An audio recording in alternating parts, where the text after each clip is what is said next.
Hi, I'm Robert Spencer and welcome to Moving Beyond. You know, brain growth and functioning is limited by a decreasing range and repertoire of movement and activities. Yet it seems that as we age, people let go of one thing after another, and what starts off as a big world, an interesting life gets smaller and smaller and smaller. And in this little world that we arrive in, the brain gets much less stimulation that it needs for its maximum health. Now, we may be unwittingly committing to our own senility in doing that. But one strategy to combat this is simple novelty, and we can get that just by changing routines and habits. We keep exposing ourselves to new stimuli and new uses of our own body and mind. So I'll give you a list on screen here in a moment of a few things that you can do, routines to disrupt, and study what happens in that disruption. So for example, today I'm wearing my wristwatch on my right wrist instead of like I do most of the time on my left. Every few days I like to make this little change. Doesn't cost me anything. But I notice if I pay attention that my memory has to get jogged every time. I have to remember that the wristwatch is on the right side. And then I have to orient differently. I don't know how to count how many muscles, but I'm sure there are dozens of muscles that have to change their functioning. And muscles change their functioning with different neuromuscular circuitry. And that's what I want to keep stimulating. I notice that I have to change my balance. There's just a tremendous richness in the subtleties from a small change like that.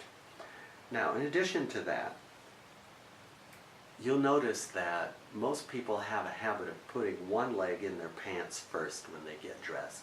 Just change it. Put the other pant leg in and see what happens. When you put on a shirt, a blouse, a sweater, a coat, put the other arm in first and see what happens. Study the changes. Now, you can use your non-dominant hand for common activities. Let's say brushing your teeth or putting on makeup or using your razor. How about dialing the phone? Most people I see hold the phone habitually in one hand and poke the numbers with a finger on the opposite hand. How about changing that over? Use the hands differently for that. Or maybe bring food to your mouth with the opposite hand, using your fingers or your spoon or your fork. There are a lot of different things we can do right in our own home. And if we go out, we can disrupt routines easily too. You can take different routes to familiar places. Or take your familiar route, but make sure that every time you notice something that you never saw, heard, or even smelled going that way before. Maybe read a different kind of book than you usually do. Or try a different restaurant, or a different kind of food altogether. I'd also suggest that you make a list of at least 5 other routines that you could disrupt and pay attention to that disruption. Then do those things and then make another list.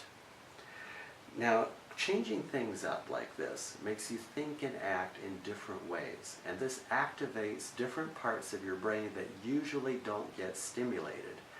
Now, to be sure, this new way can feel clumsy, it can feel awkward, it can take a little bit more time, it can be a little bit frustrating, but really that's where you want to get with this program. Go to those areas that require a little more, that have the novelty embedded in them, and enjoy the awkwardness, knowing that's where you learn. You're not going to learn much by going to just the familiar stuff all the time. So make the change and enjoy the process of getting acclimated to it. Now, I want to have a word here about computer and internet programs for brain stimulation. Now, chances are some or many of them may even work, but you know there's very little movement and no social contact involved with them. There you are, once again, sitting in the same chair in front of the same computer screen. And you may get some stimulation from those puzzles and games that they put on screen. But I gotta believe that it's gonna be much more productive for you to get out, to go do stuff with other people, to involve your musculature and your movement. It's gonna be much more comprehensive program than doing one more thing in front of the computer. Now, if you have a little more time or maybe a little more money to invest in this, there are some bigger projects you can take on. A lot of science is showing us now that body and brain and mind health are really enhanced by studying music, language, and mathematics. So take some classes, learn a new instrument, find some people to sing with, find somebody to talk with in a different language, listen to a different radio station maybe in a different language, or watch a movie that has subtitles and listen. There are a lot of things you can do to change it up.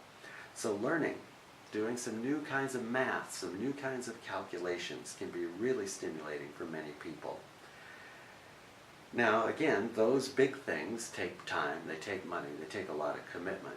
But really, what are you doing that's more important than maintaining your brain health throughout the length of your life? Okay, with that, I say adios mis amigos, live long and prosper, see you next time.